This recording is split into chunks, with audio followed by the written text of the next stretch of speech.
ګرانو لیدونکو ستړي مشئ. د کابل په پولسوخته سیمه کې د یو ګلدان د جوړولو چارې بشپړې او ګټې اخیستنې ته وسپارل شو. د کابل ښاروالۍ مسؤلان وایي یاد ګلدان 80 میټره اوږدوالی، 4 میټره او 80 سانتي پراخوالی او 2 میټره او 15 سانتي لوړوالی لري چې په پوړیزه بڼه د څراغونو او په رنګارنګ موسمي ګلانو ښکلی شوی او په بنسټیزه توګه جوړ شوی دی. د پاکستان پخوانی لومړي وزیر شاهد خاقان عباسي ډان ورځپاڼې سره مرکه کې ویلي امکان لري د اوسني اقتصادي او سیاسي کړکېچ له وجې پوځ کودتا وکړي. د افغانستان لومړنۍ ښځینه غیر نظامي پیلوټ محدثي میرزایي اروپا کې ملکي الوتنې پیل کړې. هغه د کامیر شرکت الوتګره یا پیلوټه وه او د ولسواکۍ له پرځېدو وروسته کاناډا ته کډواله شوه.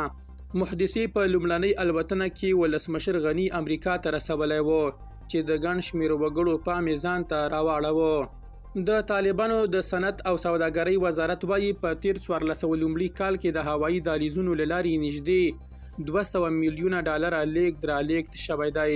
د دغه وزارت د معلوماتو له مخې هند، چین، متحده عربي اماراتو او امریکا ته لیږد رالېږد ډیر شوی دی.